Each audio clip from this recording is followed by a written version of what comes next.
The stagecoach door swung open to reveal a woman so thin that the winter wind might have carried her away if not for the determination in her eyes. And Quinn Garrett knew in that instant his carefully ordered life as a ranch hand in Council Bluffs, Iowa, was about to change forever. She stepped down onto the frozen ground with nothing but a carpet bag worn thin at the corners and a shawl that had seen better days. The December cold of 1876 cut through the air like a knife, and Quinn watched her shoulders tremble as she surveyed the small town with an expression that mixed hope and desperation in equal measure. The other passengers hurried past her into the warmth of the station house, but she remained there, scanning the street as if looking for someone who clearly was not coming. Quinn had been loading supplies onto his wagon when the stage arrived, and something about the way she stood there, alone and clearly unprepared for an Iowa winter, pulled at something deep in his chest. He was 24 years old and had learned to mind his own business in the 3 years since he had started working at the Double R Ranch, but he found his feet carrying him toward her before his mind could catch up. "Miss, you all right?" he asked, keeping a respectful distance. She turned to face him, and he saw that her eyes were a startling shade of green, made brighter by the cold that had brought color to her pale cheeks. She could not have been more than 22, with dark hair that escaped from beneath a bonnet that had once been fashionable but now showed signs of hard travel. "I am fine, thank you," she said, but her voice shook, whether from cold or emotion he could not tell. "You waiting for someone?" Quinn asked, though he already suspected the answer. Her face fell slightly, and she gripped her carpet bag tighter. "I was supposed to meet my cousin here. She wrote that she had a position for me at her boarding house, but I do not see her." Quinn glanced toward the station master, who was arguing with a freight handler about a damaged crate. "Station master might know something." "What is your cousin's name?" "Margaret Winters," the woman said hopefully. Quinn felt his stomach sink. He knew that name and he knew what had happened. "Miss, I am sorry to tell you this, but Mrs. Winters passed away about 3 weeks ago. Influenza took her and her husband both." The woman swayed on her feet, and Quinn stepped forward instinctively, reaching out to steady her elbow. She did not pull away, which told him just how shaken she was. A proper lady would have recoiled from a stranger's touch, but desperation had a way of rewriting the rules of propriety. "Gone," she whispered, "but she wrote only a month ago." "The sickness came on fast," Quinn said gently. "Took 6 people in town before it burned itself out." She closed her eyes, and he watched her jaw tighten as she fought for composure. When she opened them again, there was a steely determination there that made him respect her immediately. "Then I will find work elsewhere," she said firmly. "Surely there are other boarding houses or families in need of help." Quinn knew Council Bluffs well enough to know that work for a single woman with no references in town would be hard to come by, especially with winter settling in hard. The town had grown since the railroad came through, but it was still small enough that strangers were viewed with suspicion, and a woman alone was either pitied or gossiped about, sometimes both. He made a decision that surprised him even as the words left his mouth. "Look, miss, it is too cold to stand out here discussing options. Let me buy you something hot at the restaurant and we can figure out what to do." She studied him carefully, taking in his worn but clean clothes, the honest calluses on his hands, the way he kept a respectful distance. Quinn knew he was no prize to look at, with his sun-weathered face and the scar on his chin from a horse kick 2 years back. But he kept himself decent, and his mother had raised him to respect women, even if she had been gone 5 years now. "I do not have money for restaurant meals," she said quietly, and the admission clearly cost her pride. "I am buying," Quinn said simply. No strings attached, Just a hot meal and some time to warm up while you think."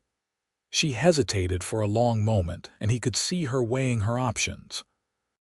Finally, she nodded. "That is very kind of you, Mr. Garrett, Quinn Garrett. Most folks just call me Quinn."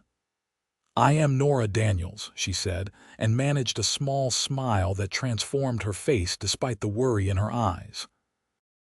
Quinn picked up her carpet bag before she could protest, and led her across the muddy street toward Millie's restaurant, the only decent eating establishment in town.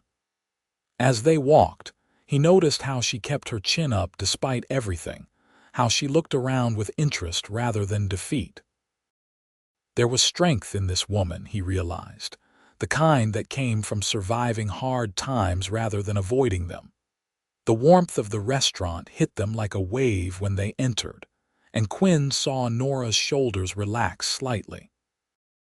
Millie herself, a stout woman in her 50s with sharp eyes and a sharper tongue, looked up from the counter and raised an eyebrow at Quinn's companion. "Afternoon, Quinn. Friend of yours?" Millie asked, her tone neutral but her eyes curious. "Miss Daniels just arrived on the stage," Quinn said, leading Nora to a table near the stove. "She could use something hot. We will both take the stew and coffee." Millie nodded and disappeared into the back, and Quinn helped Nora into a chair before taking the seat across from her. He watched as she held her hands out toward the stove, rubbing them together slowly. Her fingers were red from the cold, and he noticed they were slender and showed signs of hard work, not the soft hands of a lady who had never done manual labor. Without thinking, Quinn shrugged out of his heavy wool coat and stood up. "Here, put this on. You are shaking." "I could not possibly," Nora protested, but Quinn could see the longing in her eyes as she looked at the warm coat. "I insist," he said firmly. "I have been working all morning, and I am plenty warm. Besides, that shawl is not going to cut it in an Iowa winter." Nora hesitated for only a moment before accepting the coat with a grateful look that made Quinn's chest feel oddly tight. She pulled it around her shoulders, and it swallowed her small frame. The sight of her wearing his coat did something strange to him, made him feel protective in a way he had not felt since his younger sister had married and moved to Illinois 3 years ago. "Thank you," Nora said quietly. "You are very kind to a stranger." "My mother always said that strangers are just friends you have not met yet," Quinn replied, then felt foolish for the sentiment. But Nora smiled, a real smile this time, and he felt less foolish. Millie brought their food, and Quinn watched as Nora tried to eat slowly with dignity, but he could tell she was hungry. Really hungry. He pretended not to notice and focused on his own bowl, eating in silence to give her space. "So," he said after she had eaten about half her stew and some color had returned to her face, "where did you travel from?" "Pennsylvania," Nora said, wrapping her hands around her coffee cup. "Philadelphia. I was working in a textile mill, but they laid off half the workers 3 months ago." My cousin's letter seemed like providence. "You have no other family?" Quinn asked, then immediately regretted the personal question. "Sorry, that is none of my business." "It is all right," Nora said, though sadness flickered across her face. "My parents died when I was 16, yellow fever. I have been on my own since then." 6 years, Quinn thought. 6 years of struggling alone in a big city, working in one of those terrible mills he had read about in the newspapers. No wonder she looked so thin and worn, despite her youth. "I am sorry for your loss," he said, and meant it. "And you?" Nora asked. "Do you have family here?" "My father owns a small farm about 10 miles south of here, but we do not speak much anymore," Quinn said carefully. "I work at the Double R Ranch, have been there 3 years now. Good honest work, and the foreman is fair." He did not elaborate on why he and his father were estranged, and Nora seemed to sense it was not a topic to pursue. They ate in companionable silence for a few minutes, and Quinn found himself stealing glances at her when he thought she was not looking. In the warm light of the restaurant, with some food in her belly and his coat around her shoulders, Nora looked less desperate and more determined. "What am I going to do?" she asked suddenly, setting down her spoon. "I used every penny I had to get here. I have nowhere to go, no one to turn to, and winter is here." The desperation in her voice cut through Quinn like a blade. He had been turning an idea over in his mind since they sat down, an idea that was probably crazy but felt right in a way he could not explain. "I might have a solution," he said slowly, "but you would have to trust me." Nora looked at him with those striking green eyes, and he saw both hope and wariness there. "What kind of solution?" Quinn took a deep breath. "The Double R is a big operation. The owner, Robert Randolph, he is a decent man. His wife passed 2 years ago, and he has been struggling to keep the house running while managing the ranch. His daughter is only 14 and trying to do too much. They could use help, someone to cook and keep house, room and board plus wages." "Would he hire me?" "I have no references," Nora said, leaning forward slightly. "He might if I vouched for you," Quinn said. "I have been a good worker and Mr. Randolph respects my judgment, but there is one problem." "What problem?" Quinn rubbed the back of his neck, feeling heat rise to his face despite the seriousness of the situation. A single woman working on a ranch with a bunch of cowboys, even with the owner and his daughter there, it would cause talk. Bad talk. The kind that would ruin your reputation and make it hard for you to ever find decent work or a decent husband. Nora's face fell. "Oh, I had not thought of that." "But," Quinn continued, his heart pounding, "if you were married, no one could say anything. A married woman keeping house is respectable."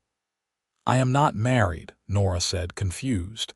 "You could be," Quinn said, the words tumbling out before he could second-guess himself. "Marry me, in name only, just for respectability. You would get the job, a safe place to live, and protection. I would not expect anything from you, nothing improper. You would have your own room, your own space. We would just be married on paper." Nora stared at him as if he had grown a second head. "You are proposing marriage to a woman you met 20 minutes ago." "I know it sounds insane," Quinn said quickly. "But think about it practically. You need help and I am offering it with no strings attached. I am not looking for a wife in the romantic sense. I am married to my work, always have been. But this way you would be safe and respectable, and I would be helping someone in need. My mother would have wanted me to help if I could." "Why would you do this?" Nora asked, her voice barely above a whisper. "What do you get out of it?" Quinn thought about the question. What did he get out of it? He could have just pointed her toward the church and let the pastor's wife find her some charity. But looking at Nora, at the mix of hope and fear in her eyes, at the way she held herself with dignity despite having lost everything, he knew why he was doing this. "Peace of mind," he said honestly. "I would know you were safe and taken care of, and maybe the satisfaction of doing something good in a world that does not always offer many opportunities for it." Nora was quiet for a long moment, her hand still wrapped around the coffee cup. Quinn could see her thinking, weighing options, calculating risks. He did not rush her. This was the biggest decision of her life, and she deserved time to think it through. "You said in name only," she finally said. "You mean that truly? You would expect nothing from me as a husband?" "I swear it on my mother's grave," Quinn said solemnly. "Separate rooms, separate lives. We would just share a name and a roof. If you ever wanted to leave, wanted an annulment or divorce, I would not fight it. You would have your freedom. And if one of us wanted to marry someone else someday, for real?" Nora asked. "Then we would deal with it then," Quinn said. "But honestly, Miss Daniels, I am not the marrying kind in the usual sense. Never have been much good with women and feelings and all that. I am better with horses and cattle. This would be a business arrangement, nothing more. Nora studied his face for a long moment, and Quinn let her look. He had nothing to hide. He was not a perfect man, he had his flaws and his past mistakes, but he was honest and he meant what he said. "If I agreed," Nora said slowly. "When would this happen?" "Today, if you are willing," Quinn said. "Pastor Morrison would marry us. He is a good man and he would understand the situation. Then we could head out to the ranch tomorrow morning and speak to Mr. Randolph about the housekeeping position." "This is insane," Nora said, but Quinn could hear the waver in her voice, the hope breaking through. "Yes," he agreed, "but sometimes insane is better than impossible." Nora looked down at the coat wrapped around her shoulders, then back up at Quinn. "You gave me your coat without even knowing my name. You bought me a meal and listened to my story. You are offering me your name and your protection with nothing in return. Why should I not trust you?" "Because you are smart and cautious, and that is good," Quinn said. "But sometimes you have to take a leap of faith. I am not saying I am perfect or that this will be easy, but I am saying I will keep my word and do right by you." Nora took a deep breath and let it out slowly. "All right," she said, and Quinn saw the moment she made the decision, saw the fear and hope and determination all mixed together in her expression. "I will marry you, Quinn Garrett, and I will be the best housekeeper the Double R Ranch has ever seen." Quinn felt a wave of relief mixed with sudden nervousness. He had just proposed to a woman he barely knew, and she had accepted. It was crazy and impulsive and completely unlike him, but it also felt right in a way he could not explain. "Then we better go see the pastor," he said, standing up and leaving money on the table for Millie. "Before one of us comes to our senses." Nora laughed, a genuine laugh that lit up her face, and stood up, still wrapped in his coat. Quinn picked up her carpet bag again, and they walked out into the cold December afternoon. Pastor Morrison lived in a small house next to the white clapboard church at the end of Main Street. Quinn had attended services there regularly since moving to Council Bluffs, and the pastor knew him as a quiet, reliable man who showed up on time and contributed what he could to the collection plate. The pastor answered the door himself, a tall man in his 50s with kind eyes and graying hair. His surprise at seeing Quinn with a young woman was evident, but he hid it quickly behind a welcoming smile. "Quinn, good to see you. And who is this?" Pastor Morrison asked. "This is Miss Nora Daniels, sir. She just arrived in town, and we would like you to marry us if you are willing." The pastor's eyebrows rose. "Marry you today?" "Yes, sir," Quinn said firmly. "I know it seems sudden, but Miss Daniels is in need of help and I am in a position to provide it. This is the right thing to do." Pastor Morrison looked between them, and Quinn could see him taking in Nora's worn clothes, her carpet bag, the desperation barely hidden beneath her composed exterior. The pastor had been ministering to people long enough to recognize someone in genuine need. "Come inside, both of you," he said, stepping back to let them enter. "Let us talk about this properly." They sat in the pastor's small parlor and his wife brought them tea. Mrs. Morrison was a motherly woman who looked at Nora with immediate sympathy and at Quinn with approval. He had always gotten along well with the pastor's wife, who reminded him of his own mother. "Now then," Pastor Morrison said once they were settled, "tell me the whole story." Quinn let Nora tell most of it, only filling in the details of his proposal when she reached that part. The pastor listened without interrupting, his expression thoughtful. "So this would be a marriage of convenience," Pastor Morrison said when they finished, "to protect Miss Daniels' reputation and provide her with a means of support." "Yes, sir," Quinn said. "But it would be a legal marriage, proper and binding. I take the commitment seriously, even if the circumstances are unusual." "And you, Miss Daniels," the pastor asked gently, "you understand what you are agreeing to, Marriage is a sacred bond, even when entered into for practical reasons. "I understand, Pastor," Nora said quietly. "And I am grateful for Mr. Garrett's generosity. I will do my best to be a good wife in whatever capacity that means for us." The pastor was quiet for a moment, then exchanged a look with his wife, who nodded slightly. "I will marry you," Pastor Morrison said, "but I want you both to understand something. You may be entering this marriage for practical reasons, but marriage has a way of becoming more than the sum of its parts. You will be bound together legally and spiritually. That is not something to take lightly." "I understand, sir," Quinn said solemnly, "and I want you to promise me that you will treat each other with respect and kindness, regardless of the nature of your arrangement," the pastor continued. "Miss Daniels, you are not a servant or an obligation. You are a human being deserving of dignity. Quinn, you have taken on a responsibility and I expect you to honor it." "I promise," they both said in unison, then glanced at each other and smiled slightly. "All right then," Pastor Morrison said, standing. "Let us proceed. Mrs. Morrison and our son can serve as witnesses." The ceremony was simple and quick, held in the small church with its plain wooden pews and simple cross above the altar. Nora stood beside Quinn wearing his coat over her worn dress, and he stood in his work shirt and vest, feeling both terrified and oddly calm. When Pastor Morrison asked if he took Nora to be his lawfully wedded wife, Quinn said, "I do," in a clear, firm voice. When Nora was asked the same, her voice was softer but just as certain. They had no rings, so the pastor blessed their union without them.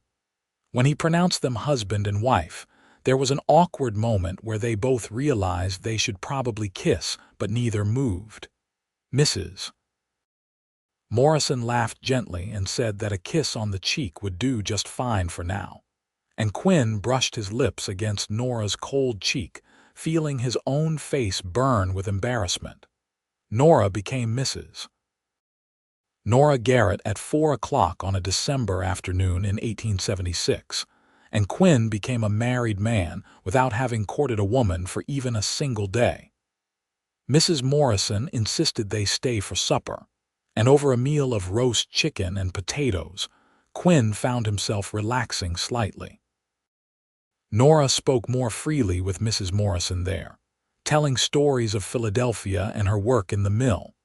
And Quinn learned that she could read and write well, that she had a sharp wit beneath her desperate circumstances, and that she had a soft spot for animals. After supper, Quinn faced a problem he had not fully thought through. Where would they spend their wedding night? He lived in the bunkhouse at the Double R with the other ranch hands, sharing a room with 3 other men. That was clearly not an option now. Mrs. Morrison solved the problem for him. "You will stay in our guest room tonight," she said firmly. "It is small but comfortable, and you can head out to the ranch in the morning to speak with Mr. Randolph." Quinn tried to protest, but Mrs. Morrison would not hear any arguments. She led them upstairs to a tiny room under the eaves with a simple bed, a washstand, and a single chair. After she left them alone, Quinn and Nora stood awkwardly in the small space. "I will sleep in the chair," Quinn said immediately. "You take the bed." "That is not fair," Nora protested. "This is already more than I could have hoped for. I can sleep in the chair." "Absolutely not," Quinn said firmly. "I have slept in worse places, trust me. Besides, I am used to hard bunks and cold barns. This chair is practically luxury."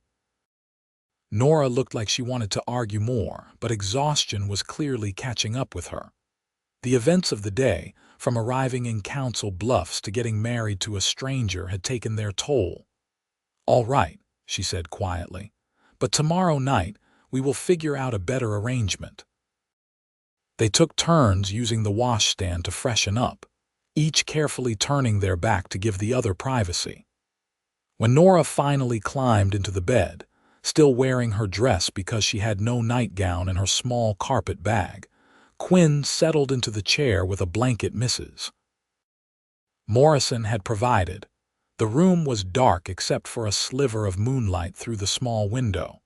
Quinn could hear Nora's breathing, quiet and steady, and wondered if she was asleep or just lying there thinking about the strangeness of her situation. "Quinn." Her voice came softly through the darkness. "Yes, thank you for everything. I do not know how I will ever repay your kindness." "You do not need to repay anything," Quinn said honestly. "Just being safe and taken care of is enough." "Still," Nora said, "I want you to know that I will do my best to make this arrangement work. I will earn my keep and not be a burden." "I know you will," Quinn said, and found he believed it completely. They fell silent again, and eventually Quinn dozed off in the chair, his long legs stretched out in front of him and his arms crossed over his chest. He woke several times during the night, his neck stiff from the awkward position, and each time he would hear Nora's soft breathing and remember that he was now responsible for another person's welfare. It should have felt heavy, that responsibility, but instead it felt right, like something inside him had clicked into place.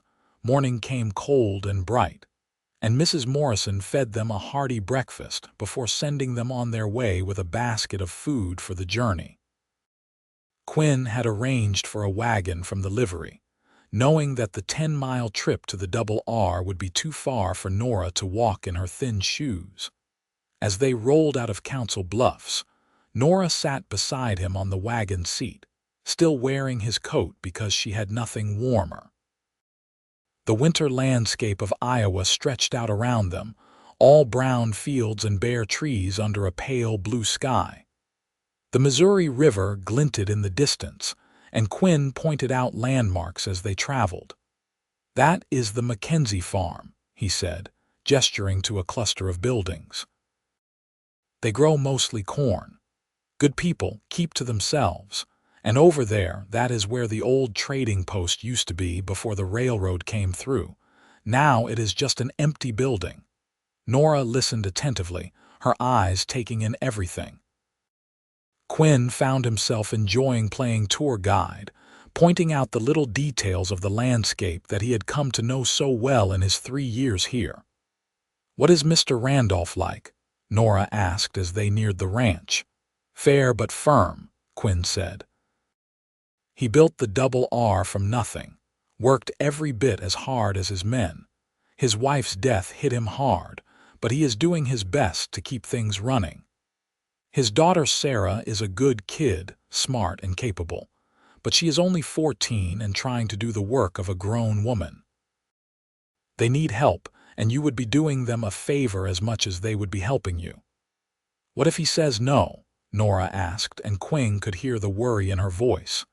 "Then we will figure something else out," Quinn said firmly. "But I do not think he will say no, trust me." The Double R Ranch came into view around a bend in the road, and Quinn felt a familiar sense of coming home. The main house was a solid 2-story structure with a wide porch, painted white with green shutters. The barn was large and well-maintained, and several outbuildings dotted the property. Cattle grazed in the distance, dark shapes against the winter grass, and Quinn could see smoke rising from the bunkhouse chimney. He pulled the wagon up to the main house and helped Nora down, noticing how her hand trembled slightly in his. She was nervous, he realized, terrified that this last hope might not work out. "It will be fine," he said quietly, giving her hand a gentle squeeze before releasing it. Robert Randolph came out onto the porch as they approached, a tall man in his late 40s with a weathered face and sharp blue eyes. He looked surprised to see Quinn with a woman but covered it quickly with his usual gruff courtesy. "Quinn, I was not expecting you back until this afternoon." "Who is this?" Mr. Randolph asked. "This is my wife, Nora," Quinn said, and felt a strange pride in saying those words. "We got married yesterday." Mr. Randolph's eyebrows shot up. "Your wife? Well, congratulations are in order then, though I had no idea you were courting anyone." "It was rather sudden," Quinn admitted. "But that is part of why we are here. Nora is looking for work, and I know you and Sarah could use help with the house. She is a hard worker and a good cook. I thought maybe you could hire her on." Understanding dawned on Mr. Randolph's face, and he looked at Nora with new interest. "Is that so? Well, come inside, both of you. No sense standing out in the cold. Sarah will want to meet you." The inside of the main house was clean but clearly showed signs of neglect in the small ways that a woman's touch prevents. Dust gathered in corners, curtains hung slightly crooked, and the kitchen visible through an open door was functional but disorganized. Sarah Randolph appeared from the back of the house, a slender girl with her father's blue eyes and dark hair pulled back in a practical braid. She looked tired for someone so young, and Quinn felt a pang of sympathy. "Sarah, this is Quinn's new wife, Mrs. Garrett," Mr. Randolph said. "And apparently she is looking for a position here." Sarah's face lit up with hope so naked that Quinn knew their offer would be accepted. "Really? Oh, that would be wonderful. I have been trying to keep up with everything, but it is so much, and I am falling behind with my studies and the house and cooking for everyone." "I would be happy to help," Nora said warmly. "I am used to hard work, and I promise I will do my best." Mr. Randolph looked at Quinn. "You vouch for her character." "With my life," Quinn said simply. "And you understand this is not charity. She would be earning her wages like any other worker on this ranch." "I understand, sir. That is how we want it." Mr. Randolph nodded slowly. "All right, then. Room and board for both of you in the foreman's cottage, since it has been empty since Jackson retired last year. Nora would be responsible for cooking, cleaning, laundry, and general household management. Wages would be $20 a month, paid on the 1st. Does that sound acceptable?" Quinn glanced at Nora, who nodded eagerly. $20 a month was generous for housekeeping work, and the foreman's cottage was a good size, far better than a cramped room somewhere. "More than acceptable," Quinn said. "Thank you, Mr. Randolph." "Thank you," Nora added, her voice thick with emotion. "You do not know what this means to us." "I think I have some idea," Mr. Randolph said kindly. "Sarah, why do not you show Mrs. Garrett around the house and explain the current arrangements? Quinn and I can get her things moved into the cottage." Sarah practically bounced with excitement as she led Nora away, chattering about the household routines and asking questions about cooking. Quinn watched them go, relieved to see Nora relaxing as she realized she truly had found a safe landing. "That was a good thing you did," Mr. Randolph said once the women were out of earshot. "Not every man would have stepped up like that for a stranger." "She needed help," Quinn said simply, "and I was in a position to give it. Still, marriage is a big step, even for charity." Quinn met his employer's eyes steadily. "It is not charity, sir. She will earn her keep, and I expect her to be treated with respect by all the men on this ranch. She is my wife, and I will protect her as such." Mr. Randolph smiled slightly. "I would expect nothing less. And do not worry. I will make sure the men understand the situation. Any disrespect toward Mrs. Garrett will be met with immediate dismissal." They moved Nora's single carpet bag into the foreman's cottage, a two-bedroom structure that was larger than anywhere Quinn had lived in years. It had a main room with a stove and table, 2 bedrooms, and even a small porch. It needed airing out and a good cleaning, but it was solid and weatherproof. "You take the larger bedroom," Quinn told Nora when she came to inspect their new home. "I will take the smaller one." "Are you sure?" Nora asked, looking around with wonder. "Quinn, this is a whole house. I have not lived in a real house since my parents died." "Then it is about time you did," Quinn said, feeling pleased at her obvious delight. They spent the rest of the day settling in. Sarah helped Nora take inventory of the main house kitchen and pantry, and they planned out meals for the coming week.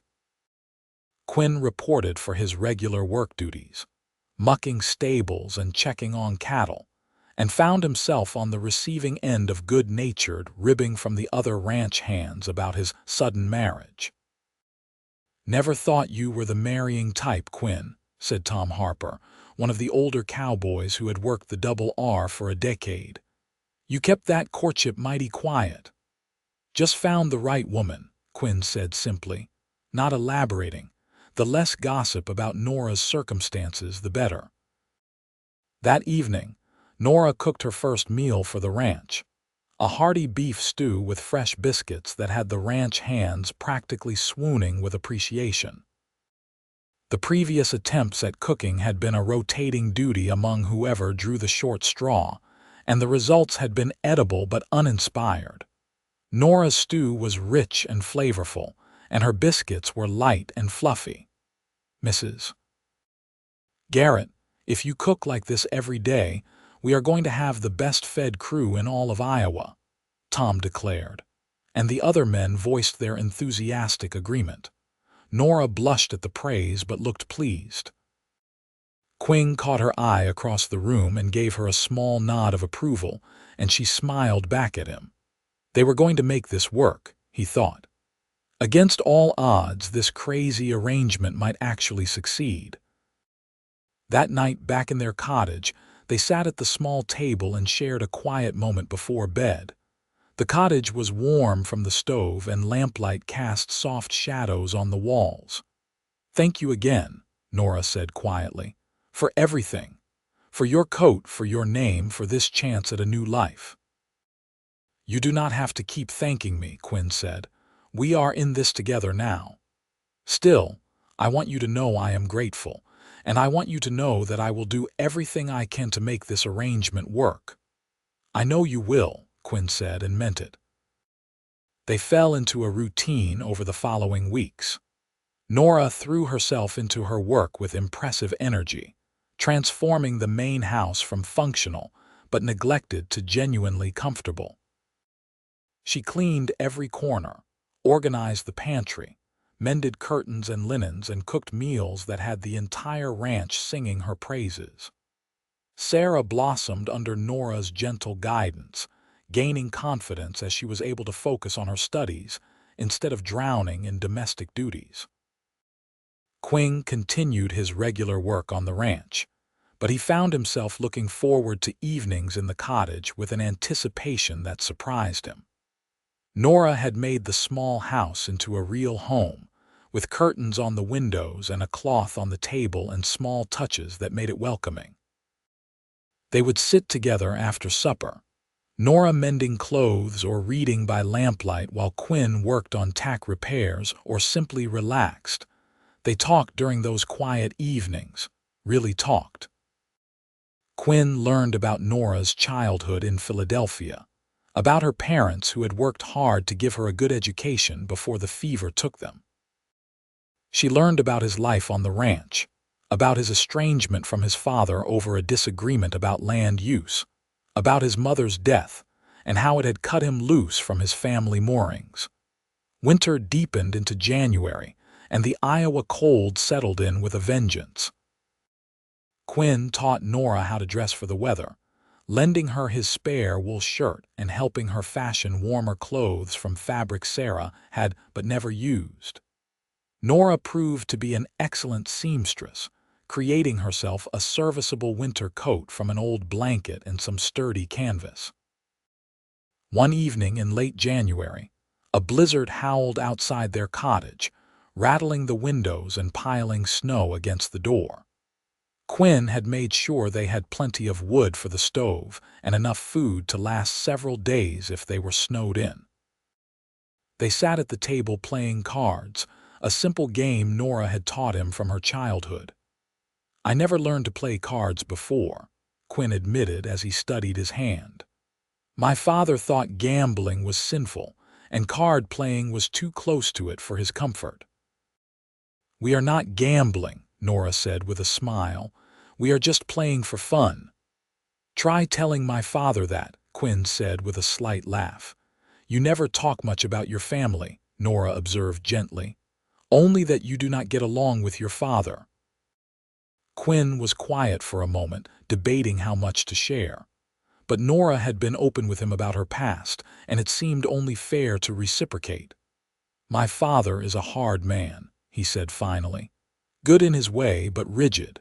When my mother died, he wanted to sell off part of the farm to cover debts. I thought we should hold on to it, work harder, and get through the rough patch. We argued, said things that could not be taken back. I left, and we have barely spoken since." "Do you regret it?" Nora asked. "Sometimes," Quinn admitted. "But I also know I could not have stayed. We would have just kept fighting, and it would have gotten worse. Maybe someday we will find a way back to each other. Maybe not. Either way, I have to live my own life." "That took courage," Nora said softly. "Or stubbornness," Quinn replied. "Sometimes it is hard to tell the difference." They played cards late into the night, the wind howling outside while warmth and companionship filled the small cottage. Quinn realized with some surprise that he was genuinely happy, happier than he had been in a long time. This strange marriage of convenience had brought him something he had not known he was missing. A sense of home, of belonging, of partnership. February brought Valentine's Day. Not that Quinn had ever paid much attention to such things before. But Sarah and Nora spent the day making candies in the main house kitchen, and the whole ranch smelled of sugar and chocolate. That evening, Nora brought a small plate of chocolates back to the cottage. "I saved some for you," she said, setting them on the table. "Happy Valentine's Day, Quinn." Quinn looked at the chocolates, feeling oddly touched. "I did not get you anything," he said, feeling foolish. "You have given me everything," Nora said simply. "A home, a name, safety, friendship. That is more than enough." But Quinn felt bad about it anyway.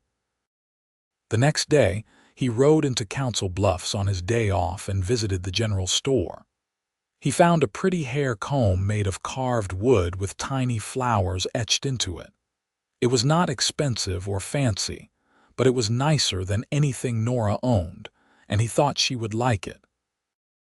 That evening he presented it to her awkwardly, feeling like a schoolboy giving his first gift to a girl. "I know Valentine's Day was yesterday," he said, "but I wanted to get you something, to say thank you for all you do." Nora took the comb with hands that trembled slightly, and when she looked up at him, her eyes were bright with unshed tears. "It is beautiful," she whispered. "Thank you, Quinn." She immediately pulled her hair back and used the comb to secure it, then turned to show him. "How does it look?"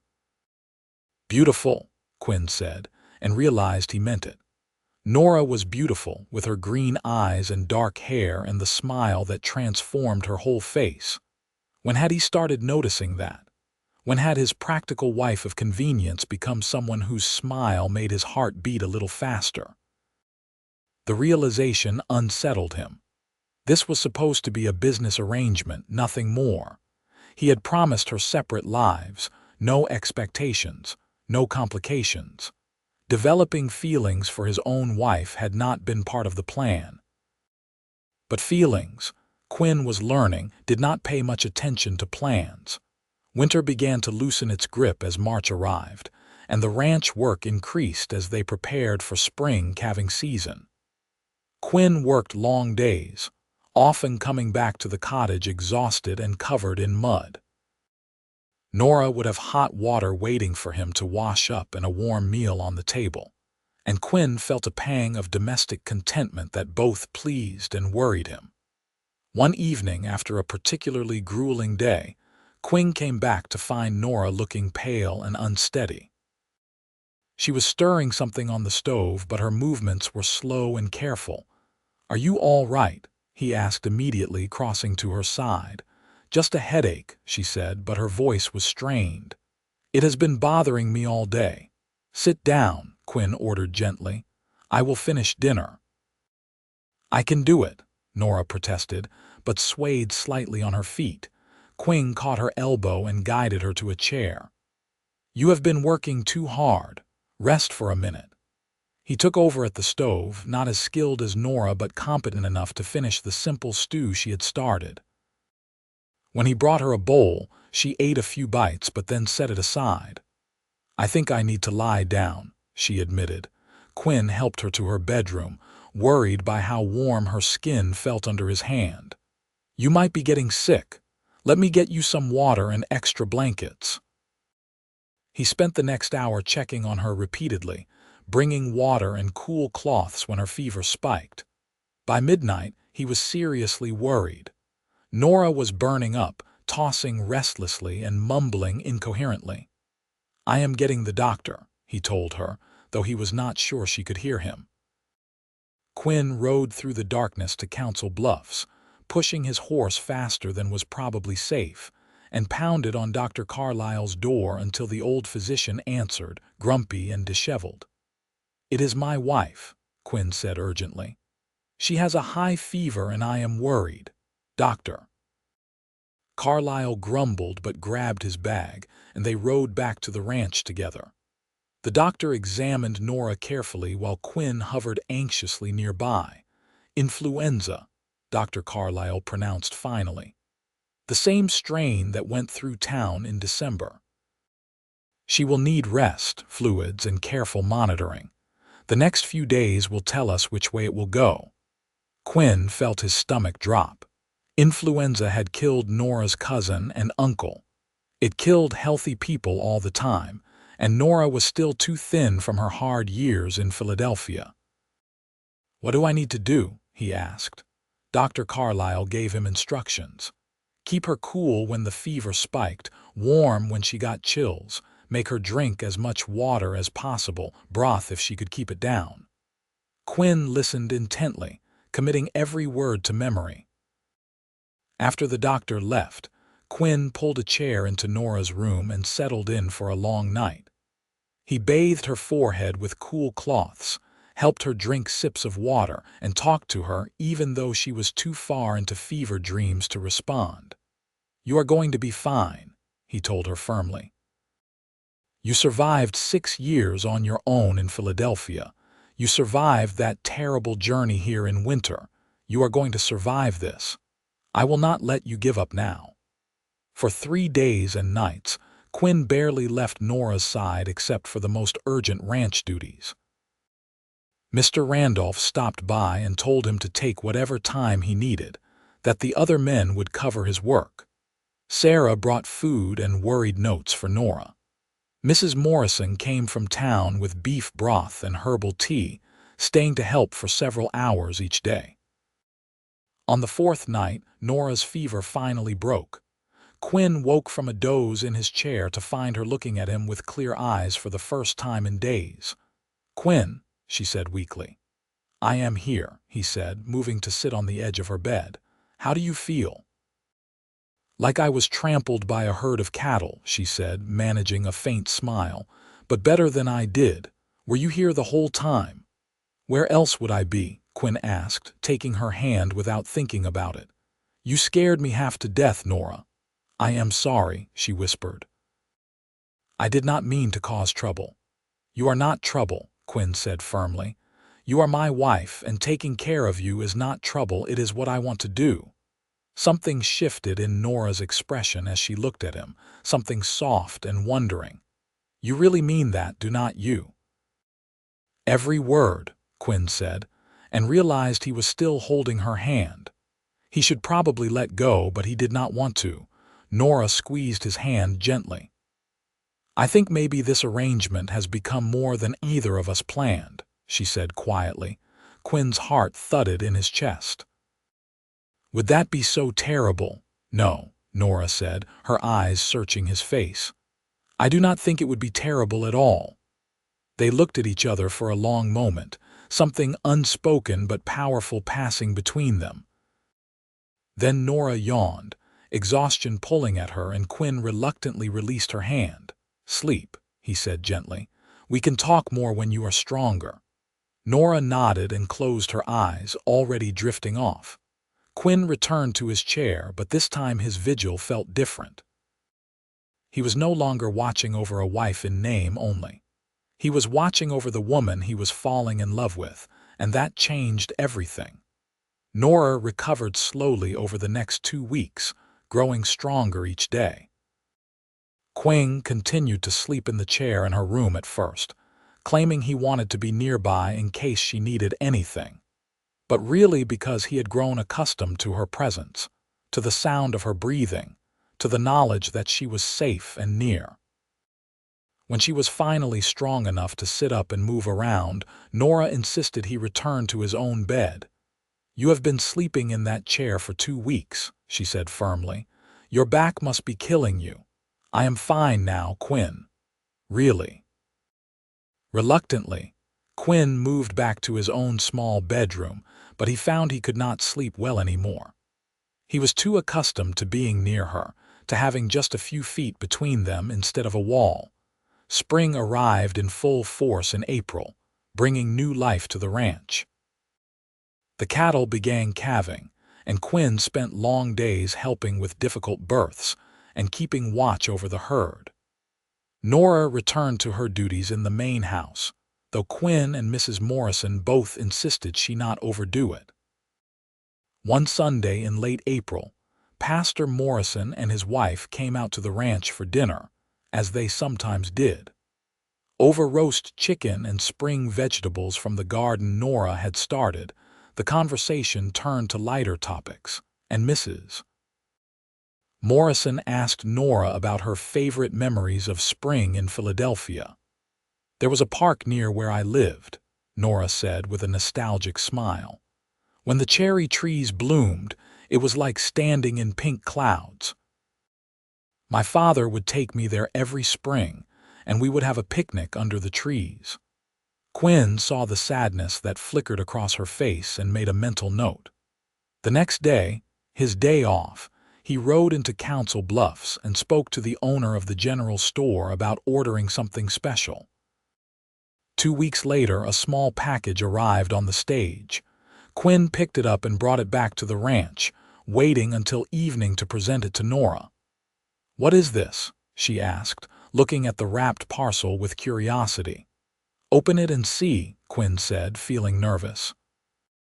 Nora carefully unwrapped the package to reveal a small painting, no bigger than a book, showing cherry trees in full bloom. It was not expensive or professionally done, but it captured that sense of pink clouds and spring beauty. "Quinn," Nora breathed, looking up at him with shining eyes. "How did you know?" "You mentioned it at dinner with the Morrisons," Quinn said. "I thought maybe it would be nice to have a reminder of the good memories." Nora set the painting down carefully and stood up, and before Quinn quite knew what was happening, she had thrown her arms around him in a tight embrace. He froze for a moment, surprised, then slowly brought his arms up to hold her back. "Thank you," she whispered against his chest. "You are the kindest man I have ever known." Quinn held her, breathing in the scent of her hair, feeling the warmth of her in his arms, and knew he was completely and utterly in love with his wife. This marriage that had started as a practical arrangement, a business deal to help someone in need, had become the most important relationship in his life.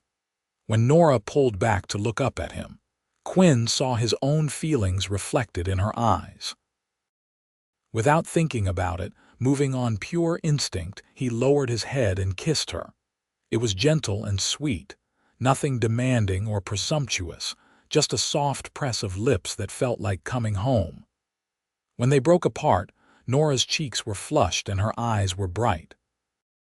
"I have been wanting to do that for weeks," Quinn admitted. "So have I," Nora said, smiling. "I think this arrangement of ours has definitely become more than we planned." "Is that all right with you?" Quinn asked, needing to hear her say it. "It is more than all right," Nora said, reaching up to touch his face gently. "I love you, Quinn Garrett. I think I have for a while now, but I was afraid to say it." "I love you too," Quinn said, the words feeling both terrifying and liberating to speak aloud.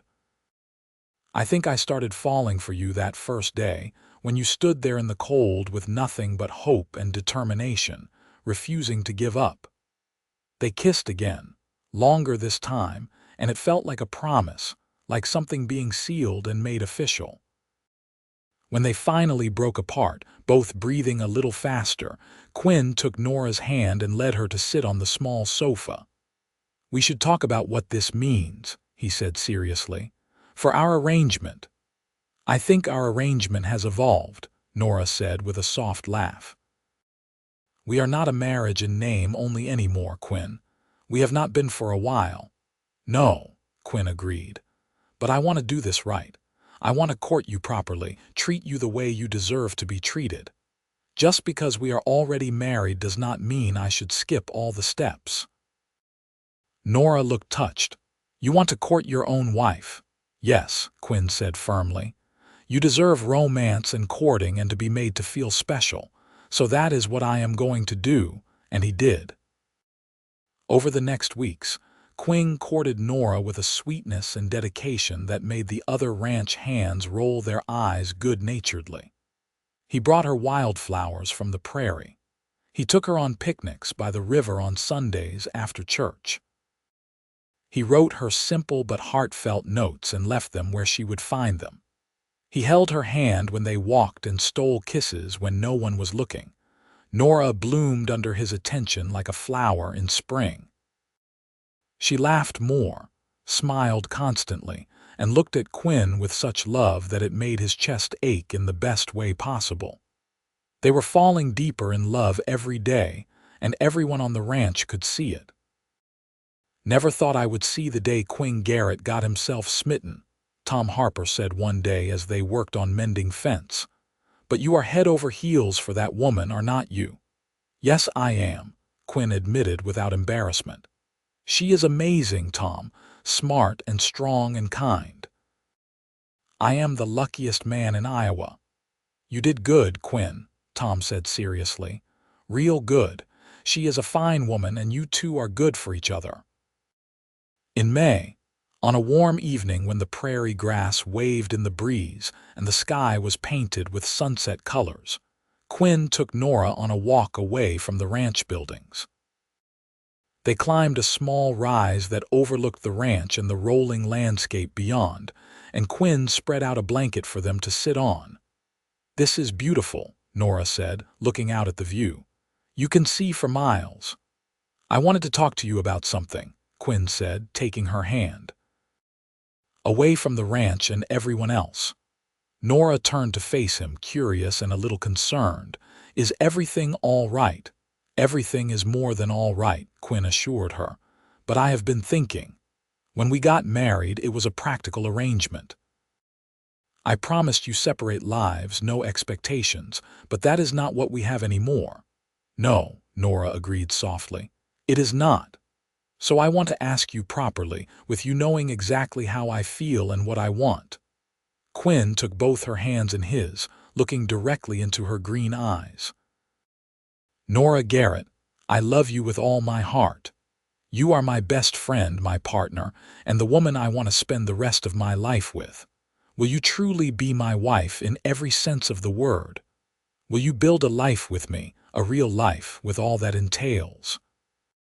Tears spilled down Nora's cheeks, but she was smiling. "Yes," she said. "Yes, Quinn, of course yes. I love you so much. You saved me in every way a person can be saved, and then you made me fall in love with you on top of it." They kissed as the sun set over the Iowa prairie, and it felt like a new beginning, like a promise finally fulfilled.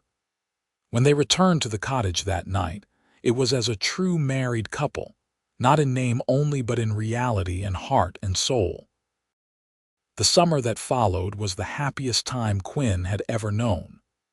Work on the ranch was good, the cattle were healthy, and his marriage was everything he had never known he wanted. He and Nora moved into the larger bedroom together, and having her in his arms at night felt like the most natural thing in the world. They talked late into the night sometimes, making plans for the future. Nora wanted to expand the garden and maybe start raising chickens. Quinn dreamed of eventually saving enough to buy a small piece of land of his own.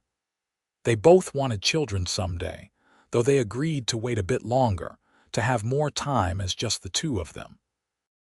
In August, Mr. Randolph called Quinn into his office with a serious expression that made Quinn worry he had done something wrong. But instead, the ranch owner offered him a promotion. "I want you to be my new foreman," Mr. Randolph said. "You are the best worker I have, Quinn, and the men respect you. The position comes with better pay and more responsibility. What do you say?" Quinn was stunned. "Sir, I do not know what to say. This is a huge honor." "You have earned it," Mr. Randolph said firmly. "You have been here 3 years, and in that time you have never given me a moment's trouble. You work hard, you are honest, and you treat everyone fairly. Plus, since you married Nora, the morale on this ranch has improved tremendously. The men are happy, Sarah is happy, I am happy. So what do you say?" "I say yes, sir," Quinn said, grinning. "And thank you." He could not wait to tell Nora. That evening he practically burst into the cottage with the news, and Nora shrieked with joy and threw herself into his arms. "A foreman, oh Quinn, that is wonderful. I am so proud of you." "It means more money," Quinn said, spinning her around. "Which means we can start saving for that land sooner than we thought." They celebrated with a special dinner, and Quinn found himself marveling at how far they had both come. Less than a year ago, Nora had stepped off a stagecoach with nothing but a worn carpet bag and desperate hope. Now she was a respected member of the community, loved by everyone on the ranch, with a home and a husband who adored her. And Quinn, who had been drifting through life doing his work but never really connecting, now had a partner, a purpose, and a future that excited him. Fall arrived, and with it came the anniversary of their wedding. Quinn made arrangements for something special, asking Mr. Randolph for a rare 2 days off and borrowing the ranch's nicest wagon. "Where are we going?" Nora asked as Quinn helped her into the wagon early on a Saturday morning. "You will see," Quinn said mysteriously. He drove them to Council Bluffs, and then beyond, to a small inn he had heard about that sat on a bluff overlooking the Missouri River. The innkeeper was expecting them, showing them to a room with a view of the river, and the autumn trees blazing with color. "Quinn, this is beautiful," Nora breathed, looking out the window. "And so extravagant." "You deserve extravagant," Quinn said, wrapping his arms around her from behind and resting his chin on her shoulder. "Happy anniversary, Nora." They spent 2 glorious days away from the ranch, walking along the river, eating meals they did not have to cook, and simply enjoying being alone together. On their last evening, sitting on the porch of the inn and watching the sunset over the water, Nora turned to Quinn with a soft smile. "I have something to tell you," she said, and there was something in her voice that made Quinn's heart skip. "What is it?" he asked. "I think I am pregnant," Nora said, and watched his face carefully. "I am not certain yet, but all the signs are there. How do you feel about that?" Quinn felt a rush of emotion so powerful it almost overwhelmed him. Joy, terror, excitement, and love all mixed together until he could barely speak. "How do I feel?" he finally managed. "I feel like the luckiest man who ever lived. A baby, Nora, our baby." She smiled, relief evident on her face. "So you are happy?" "Happy does not even begin to cover it," Quinn said, pulling her into his arms. "I am over the moon. We are going to be parents." They held each other as the sun set, both of them already imagining the future, already loving the child they would bring into the world together. The pregnancy was confirmed by Dr. Carlisle a few weeks later, and Nora was due in late spring. Quinn immediately went into protective mode, worrying about everything from her working too hard to her getting enough rest. Nora found his concern sweet, but sometimes overwhelming.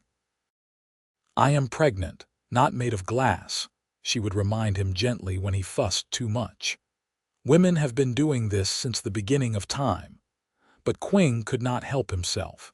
He loved her so much, and the thought of anything happening to her or their baby terrified him. He read every book on pregnancy and childbirth he could get his hands on, much to the amusement of the other ranch hands. Winter came again, a full year since Nora had arrived in Council Bluffs. On a snowy December afternoon, they sat together in their cottage, Nora knitting tiny clothes for the baby while Quinn worked on building a cradle.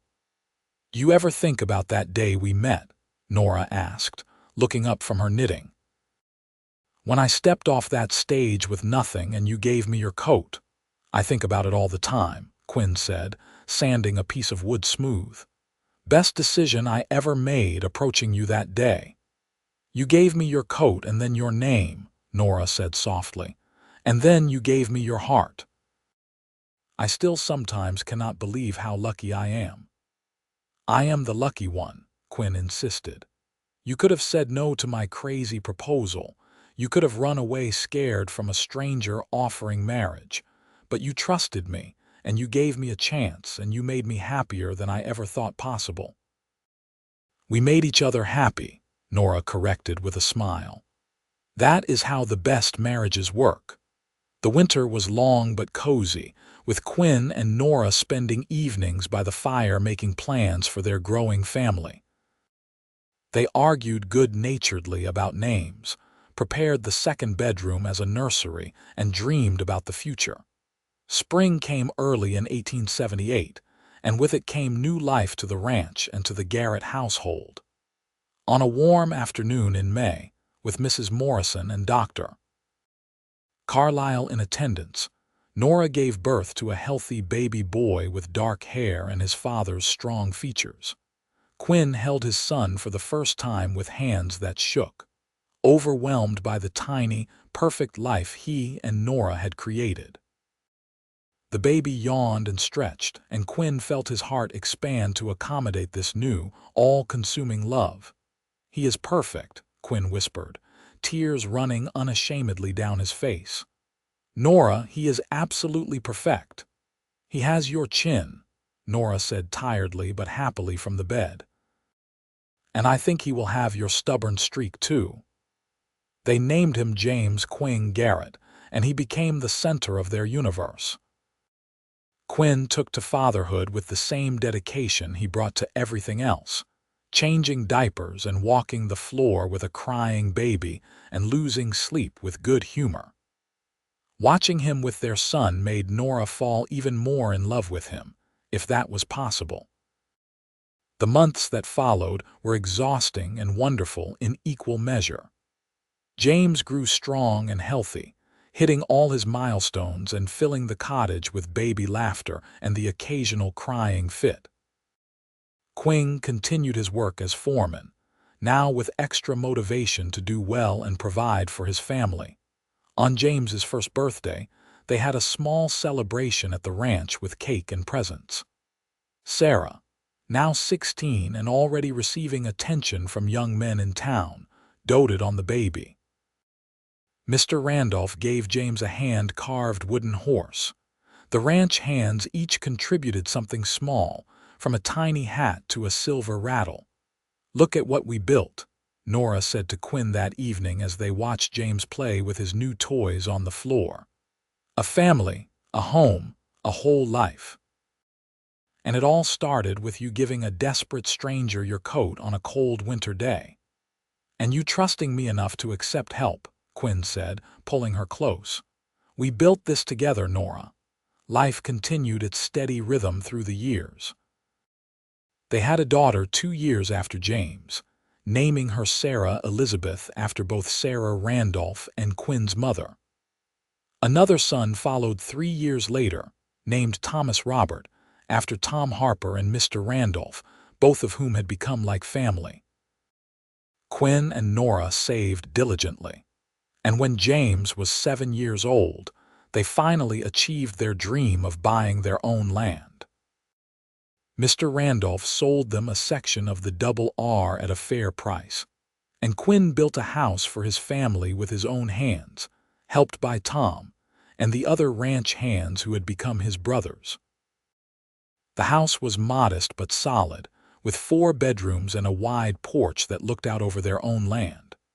Nora planted a large garden and started raising chickens and geese. They kept cattle and horses, and Quinn proved to be as good a rancher as he had been a ranch hand and foreman. The years passed with the usual mix of joy and sorrow, triumph and struggle. They lost a baby to miscarriage when Sarah was 3 and grieved together. Tom Harper died suddenly of a heart attack when he was 55, and Quinn helped carry his coffin at the funeral.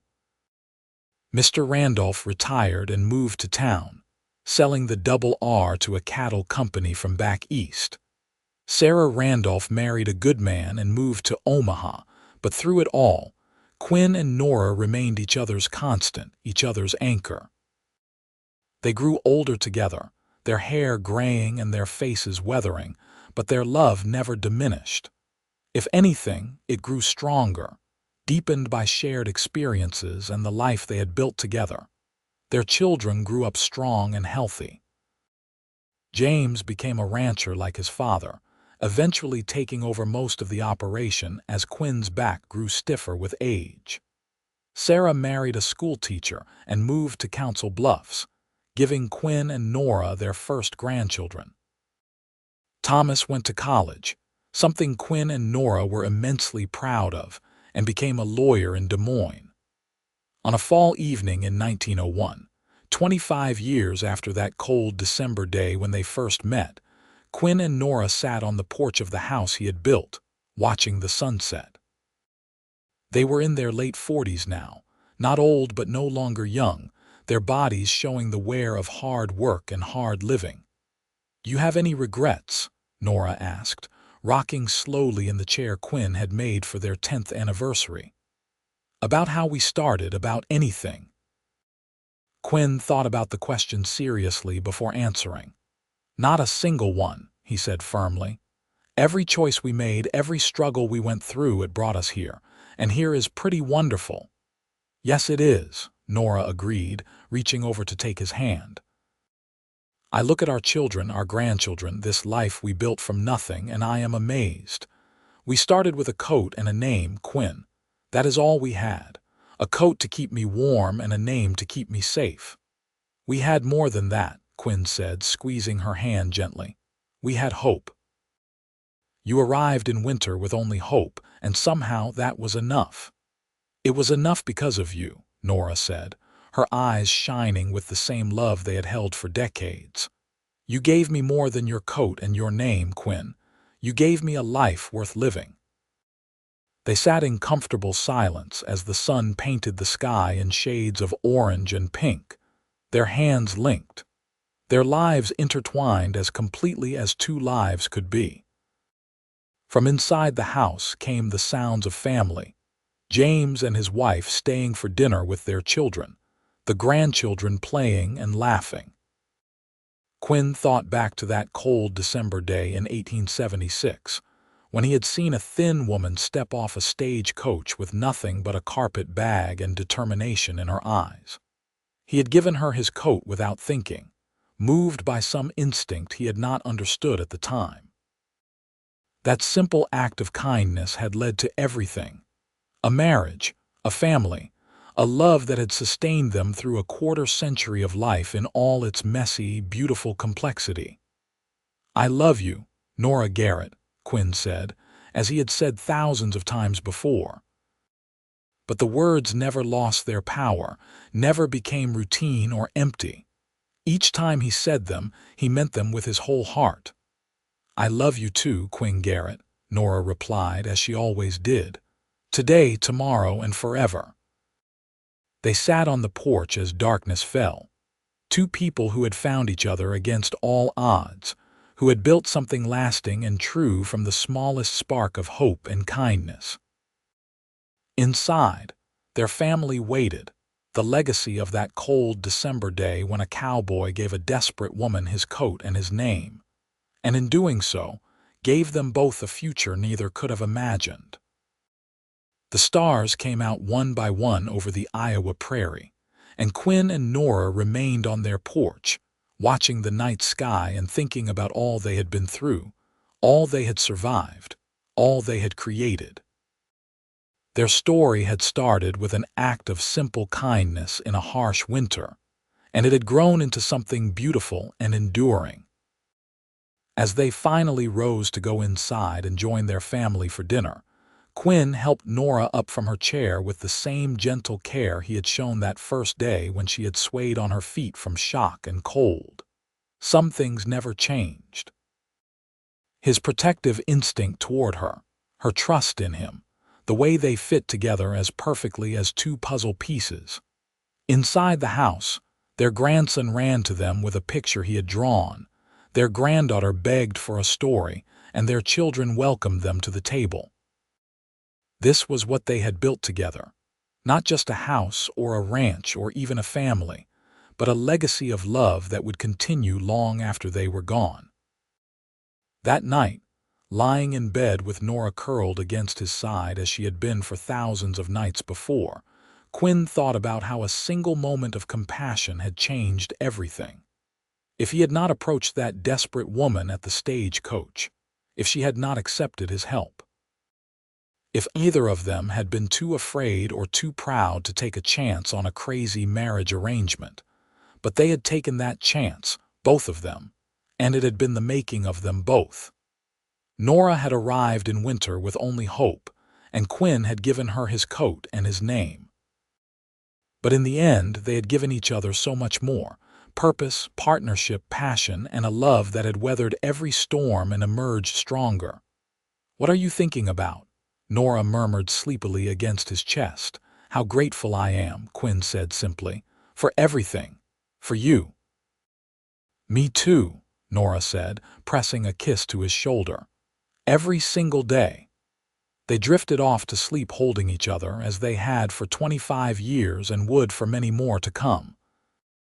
Outside, the Iowa wind whispered through the prairie grass, carrying with it the promise of another tomorrow, another day to love and work and build their life together. The years continued to pass as years do. More grandchildren arrived and eventually great-grandchildren. Quinn's hair turned white, and Nora's face gained the lines of a life well lived. They slowed down, their work days growing shorter as their bodies demanded rest, but their love never diminished. On their 50th wedding anniversary in 1926, their children and grandchildren threw them a huge celebration. The whole community of Council Bluffs turned out, along with people from miles around who had come to know and respect the Garrett family. Pastor Morrison's son, who had taken over the church when his father retired, led a renewal of their vows in the same church where they had married 5 decades earlier. Quinn stood before Nora, now 74 years old to her 72, and spoke the same words he had spoken when they were young. "I do." But this time, there was no awkwardness, no uncertainty.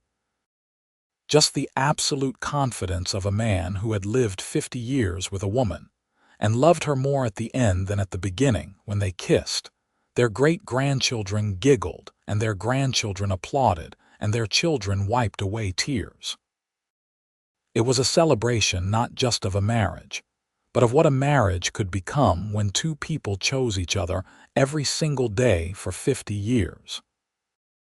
At the party afterward, held in the town hall because no private home was big enough for the crowd, people took turns telling stories about Quinn and Nora, about Quinn's fairness and hard work, about Nora's kindness and her legendary cooking, about how they had helped countless people over the years with advice, support, money when it was needed, and always their time and attention. "They are what a marriage should be," one of their granddaughters said tearfully in a toast.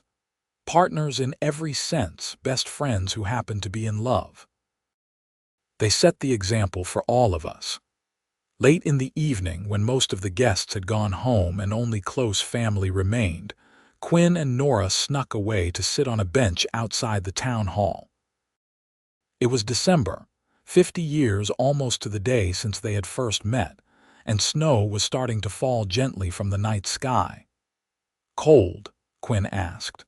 And before Nora could answer, he was shrugging out of his coat to drape around her shoulders, just as he had 50 years earlier. Nora laughed, tears sparkling in her eyes. "You are still doing that," she said. "After all these years, you are still giving me your coat."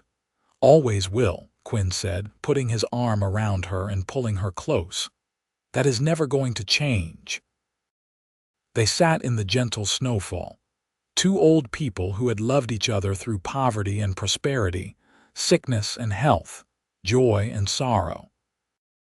They had buried parents and friends, raised children, built a ranch, survived droughts and harsh winters and all the challenges that life in the West could throw at them. And through it all, they had each other.